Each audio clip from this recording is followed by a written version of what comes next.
नमस्कार। इस हाथ का विश्लेषण करेंगे, इनकी रेखाएं क्या कहती हैं, उंगलियां क्या कहती हैं, किस तरीके से हाथ देखा जाता है, कौन सी रेखा का क्या मतलब होता है, उन सभी चीज़ों पे चर्चा करेंगे। पूरे हाथ की अगर मैं बात करूं, गदेली अगर कहा जाए बहुत लंबी है उंगलियों के मुकाबले। उंगलियों के मुकाबले गदेली लंबी होने का मतलब ये कहलाएगा कि लाइफ में थोड़ा सा स्ट्रगल रहता है, मिलता जब सब कुछ है, थोड़ा विलंब से मिलता है, एक अलग विषय है।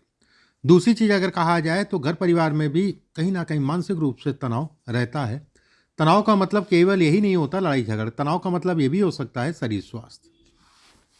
घर परिवार में अंगूठा अगर कहा जाए ठीक ठाक से लंबा है, भौतिक सुख है। ये हिस्सा अगर कहा जाए छोटा है, जल्दबाजी बहुत रहती है जीवन में। ये हिस्से पे कई रेखाएं हैं, ऐसे में कहा जाएगा सामान्य सी बात है कि व्यक्ति के पास घर गाड़ी वाहन इत्यादि चीज़ें होगा। गुरु अगर कहा जाए, गुरु की उंगली अगर कहा जाए लंबी है, सूर्य की तरफ झुक रही है। ऐसे में कहा जाएगा ऐसे लोग अगर कहा जाए फिजिकली बहुत काम करते हैं, मतलब मार्केट से संबंधित भागा दौड़ी का काम ऐसे लोगों का बहुत होता है। एक बात। दूसरी चीज़ अगर कहा जाए उंगली का तीसरा पर्व लंबा है, धन के लिए अच्छा है। दूसरा पर्व अगर कहा जाए सामान्य है। पहला पर्व अगर कहा जाए तो ये थोड़ा सा चीनी वीनी का सेवन कम किया करिए, ठीक है, शुगर उगर को देखते हुए। शनि की उंगली अगर कहा जाए लंबी होना, शनि का तीसरा पर्व मेहनत का आदमी बहुत मेहनत करता है, अपने शरीर स्वास्थ्य से संबंधित चीज़ों का भी समय के अनुसार ध्यान रखता है। दूसरा पर्व अगर कहा जाए धन आता है, कहाँ जाता है कुछ पता नहीं चलता है। सूर्य की तीसरा पर्व लंबा है, सामाजिक प्रतिष्ठा है। एक बात। दूसरा पर्व अगर कहा जाए छोटा है, किसी के लिए कितना भी कुछ करे उसका कोई यश नहीं है। पहला पर्व अगर कहा जाए शारीरिक ऊर्जा है जो कि अच्छी है, बस खून जनित बीमारी, उसमें भी शुगर का ध्यान रखा करिए हमेशा, खून से संबंधित बीमारी। बुध का तीसरा पर्व अगर कहा जाए लंबा है, ऐसे में कहा जाएगा कि व्यक्ति कहीं ना कहीं व्यवसाय इत्यादि चीज़ें कर सकता है, उसमें कहीं कोई दो राय नहीं, खासकर अगर कहा जाए तो 28 के बाद। दूसरी चीज़ अगर कहा जाए अपने नाम ना काम करके अपने पत्नी के नाम से काम करे तो ज़्यादा बेटर है। गुरु की उंगली अगर कहा, गुरु का पर्वत अगर कहा जाए बेहद अच्छा। गुरु के पर्वत पे ये सब बॉक्स देख रहे हैं ना, ये गवर्नमेंट से संबंधित चीज़ों में लाभ देते हैं, गवर्नमेंट से संबंधित चीज़ों में कहीं ना कहीं व्यक्ति को डालते हैं। ये रेखाएं अगर कहा जाए धन के लिए बहुत अच्छी हैं। ये रेखाएं अगर कहा जाए पूर्वाभास के लिए बहुत अच्छी हैं, चीज़ों का एहसास हो जाना। ये रेखाएं अगर कहा जाए जमीन प्रॉपर्टी से संबंधित चीज़ों के लिए अच्छी हैं। लेकिन शनि के कारण अगर कहा जाए तो जब भी जमीन प्रॉपर्टी की बात आती है कुछ ना कुछ फंसने लगता है, कुछ ना कुछ अटकने लगता है, ठीक है। यहाँ तक मैं कहूँगा कि प्रॉपर्टी ले ली, मकान बना लिया, उसके बाद भी जो है उसमें रहने का सुख नहीं है, या फिर कह लीजिए कुछ ना कुछ उसमें अटकाव रहता है। कुल मिला के कहने का मतलब ये है। शनि का क्षेत्र अगर कहा जाए सामान्य, शनि के क्षेत्र पर रेखा गवर्नमेंट, मैं हमेशा वीडियो में करता हूँ, ऐसे लोगों को गवर्नमेंट जॉब मिलती है। इस पर कुछ रेखाएं कर्जे से संबंधित चीज़ों को दिखाती, कर्जा इत्यादि चीज़ों को इंगित करती है। सूर्य का क्षेत्र अगर कहा जाए तो मिला जुला सा, सूर्य के क्षेत्र पे ये रेखा भी गवर्नमेंट से संबंधित चीज़ों को दर्शाती है कि व्यक्ति गवर्नमेंट जॉब में रहेगा। ये रेखाएं अगर कहा जाए, एक रेखा है अच्छा है, दो रेखा है और अच्छा है, लेकिन समस्या ये है कि लेकिन धन रुकने नहीं देता। धन तो आएगा नो डाउट, उसमें कहीं कोई दो राय, धन रुकेगा नहीं। यहाँ से रेखा आई और उसका टर्न कर गई, ऐसे में कहा जाएगा कि मन बड़ा विचलित होता है। टर्न करने का मतलब ये कहलाएगा, पहली चीज़ मन विचलित होता है, कभी कभी लगता है कि मैं नौकरी छोड़ दूँ, ये वाली स्थितियाँ ये पैदा करता है। ये भी दिखाता है कि व्यक्ति के ऊपर मानसिक रूप से दबाव काम के लेके जो है ठीक ठाक सा पिछले 1.5-2 साल से चल रहा है, पिछले 1 साल से मानसिक रूप से थोड़ा सा तनाव है। बुध का क्षेत्र अगर कहा जाए बहुत अच्छा है, इस पे बहुत सारी रेखाएं हैं। ये तय करता है कि व्यक्ति व्यवसाय इत्यादि चीज़ें करेगा और सफल भी होगा, लेकिन नौकरी छोड़ के नहीं करिएगा भी, इस चीज़ का ध्यान रखिएगा। ये लंबी होने का मतलब संतान अगर कहा जाए काबिल होगी, संतान का सुख मिलता है। शुक्र का क्षेत्र अगर कहा जाए सामान उठाए, धन के लिए काम के लिए बेहद अच्छा है। ये रेखा, इसके साथ में ये रेखा, ये प्रॉपर्टी है।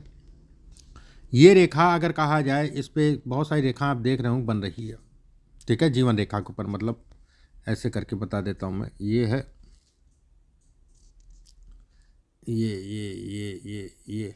ये आंतरिक ऊर्जा शरीर स्वास्थ्य से संबंधित चीज़ों में थोड़ा सा उतार चढ़ाव देती है, मेहनत बहुत करवाती है। एक कहते नहीं कि सुख सब कुछ है, लेकिन कहीं ना कहीं दिमाग भ्रमित रहता है, दिमाग में मानसिक रूप से थोड़ा सा तनाव रहता है। मस्तिष्क रेखा बुध के नीचे उतरने का मतलब माइंडेड, ऐसे लोग दिमागी होते हैं, उसमें कोई दो राय नहीं है। यहाँ पर मछलीनुमा आकृति बनने का मतलब बुढ़ापा बहुत अच्छा होगा, नो डाउट, बुढ़ापे से संबंधित चीज़ों को दिखाती है। ये रेखा अगर कहा जाए तो कहीं ना कहीं यात्राओं से संबंधित ट्रैवलिंग बहुत कराती है, यात्राओं से संबंधित चीज़ों को दर्शाती है। हृदय रेखा 2 फाड़ में बढ़ गई, ऐसे में कहा जाएगा कि व्यक्ति के लिए खासकर अगर कहा जाए तो 52 साल के बाद की आयु विशेषकर कहलाती है, एक बात। दूसरी चीज़ ये भी कहा जाएगा धन के लिए, काम इत्यादि चीज़ों के लिए अच्छी है। ये रेखा का जुड़ने का मतलब ये कहलाएगा कि व्यक्ति जो है व्यवसाय से संबंधित चीज़ों में भी धन कमाएगा। ऐसे लोगों को हमेशा पानी से, नदी, नहर, पोखर इत्यादि चीज़ों से थोड़ा सा दूरी बना के चलना चाहिए। दूरी बना के मतलब हो गया थोड़ा सा परहेज करें और सतर्क रहे कभी भी नदी, नहर, पोखर में नहाने से। इस हाथ में अगर मैं देखूं तो चंद्रमा का क्षेत्र, ऐसे लोग अति भावुक होते हैं। ऐसे लोग अगर कहा जाए ये भावुकता को दिखाती है, गुस्सा है, अच्छा खासा गुस्सा है, ठीक है, लेकिन ठीक है, गुस्सा पीने की भी क्षमता है, वाणी ठीक है। वहीं पे ये भी कहा जाएगा ये रेखा ये व्यक्ति को कुछ रेंट से संबंधित प्रॉपर्टी को भी इंगित करती, दर्शाती है। कर्ज से संबंधित प्रश्न आपने पूछा है, कर्जा, देखिए कर्जा तो उतरेगा, नो डाउट, उसमें कहीं कोई दो राय नहीं है, एक बात। दूसरी चीज़ अगर कहा जाए बहुत कर्जा है तो 29-30, ठीक है, 29-30 तक आराम हो जाएगा, कंफर्टेबल हो जाएगा। सेकंड अगर कहा जाए थोड़ा सा मानसिक रूप से 25 और 26 में तनाव रहेगा, मानसिक रूप से, दिमागी रूप से। और तनाव भी अगर कहा जाए तो ये धन उतारने में व्यक्ति जो है कहीं ना कहीं लगा रहेगा, धन का व्यय खर्च बहुत ज़्यादा होगा। सेकंड अगर कहें साल 2026 में प्रमोशन होगा या पदोन्नति को दिखाता है वो साल, और प्रमोशन भी अच्छा होगा, उसमें कहीं कोई दो राय नहीं है। प्रमोशन भी अच्छा होगा, उसमें कहीं कोई दो राय नहीं है। बस उस पीरियड में थोड़ा सा जैसे ट्रांसफ़र हो गया तो ट्रांसफ़र में जो प्रमोशन के साथ ट्रांसफ़र हुआ वो ट्रांसफ़र जो है नहीं पसंद आएगा, ठीक है, या फिर प्रमोशन हो गया, मतलब जैसे भी है ट्रांसफ़र भी दिख रहा है, ठीक है। 25 और 26 और 27 और खासकर अगर कहा जाए 26 में, ठीक है, प्रमोशन तो अच्छा होगा, उसमें कोई दो राय नहीं, लेकिन ट्रांसफ़र में फिर मज़ा नहीं आएगा। इसके बाद आपने पूछा है गुप्त शत्रु कार्यक्षेत्र में अन्य जगहों पे बहुत बन जाते हैं, इससे बचने का उपाय। देखिए बचने के लिए मैं उपाय भेजूंगा आपको, ठीक है, सतर्क रहिए। और गुप्त शत्रुओं से अगर कहा जाए पीड़ा 25 और 26 में ज़्यादा होगी, 25 और 26 में ज़्यादा होगी। दूसरी चीज़ ये भी कहा जाएगा कि कर कोई कुछ नहीं पाएगा, ये भी ज़रूर मैं कहूँगा, फिर भी सावधानी रखिए, उसमें कहीं कोई दो राय नहीं है। मंगल आपका बलिष्ठ है, ऊपरी मंगल अगर कहा जाए बलिष्ठ है, सूर्य अगर कहा जाए बलिष्ठ है। ऐसे में कहा जाएगा कि शत्रुओं से संबंधित स्थितियों में कहीं ना कहीं जो है व्यक्ति को सफलता मिलेगी, कर कोई कुछ नहीं पाएगा। और समस्याएं कौन देता है, ये राहु, इसके कारण अगर कहा जाए तो कहीं ना कहीं समस्याओं को इंगित करता है।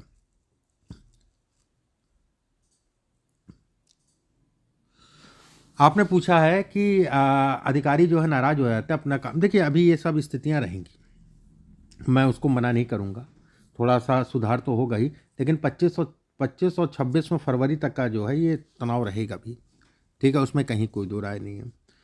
लेकिन निश्चिंत होकर काम करिए, बस कोई मकड़ जाल से अपने आप को बचा के चलिए, किसी प्रकार के वाद विवाद से अपने आप को बचा के चलिए। कोई फंसाने की या चुगली या पिंच करेगा, इस चीज़ का ध्यान रखिए, थोड़ा सा अपने आप को बचा के चलिए।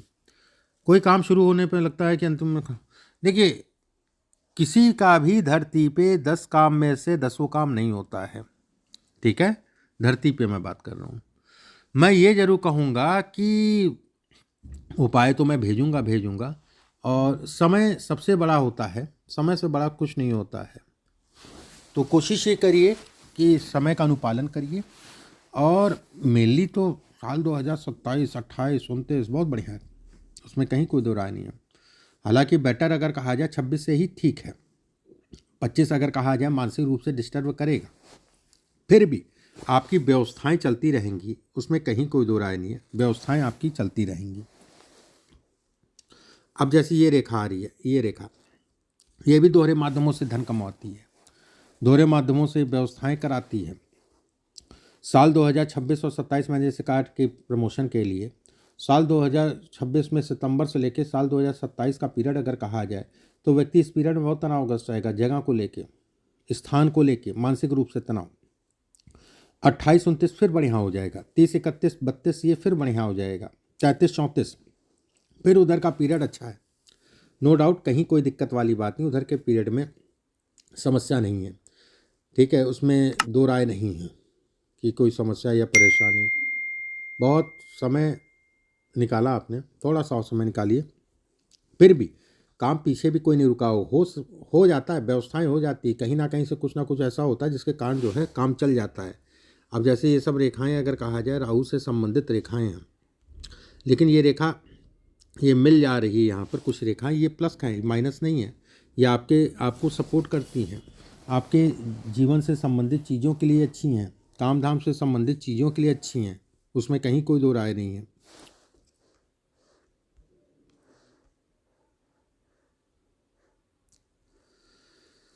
ये सब रेखाएं बहुत प्लस पॉइंट है, ये रेखाएं बहुत प्लस पॉइंट है। बुढ़ापा बहुत अच्छा रहेगा, नो डाउट, बुढ़ापा बहुत अच्छा रहेगा।